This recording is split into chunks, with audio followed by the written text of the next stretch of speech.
இது என்ன மாதம்? நம்ம என்ன பாடம் படிக்கிறோம்? நமது நண்பர்கள். நமது நண்பர்கள் பாட்டு படிக்கலாமா? அங்கன்வாடி பணியாளர் வந்தாங்க,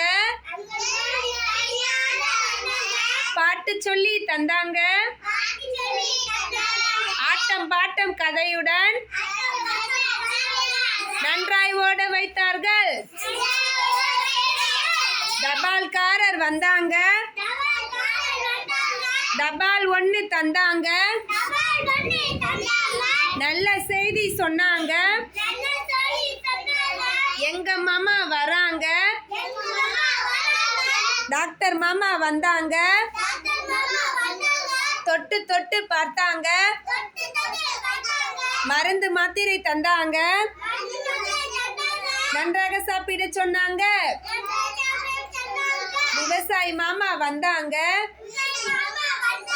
வயலில் விதை விதைச்சாங்க, விளைச்சல் நன்கு வந்தது, விரும்பிய பழம் தந்தாங்க. Very good. எல்லாரும் கிளாப் பண்ணுங்க பார்க்கலாம்.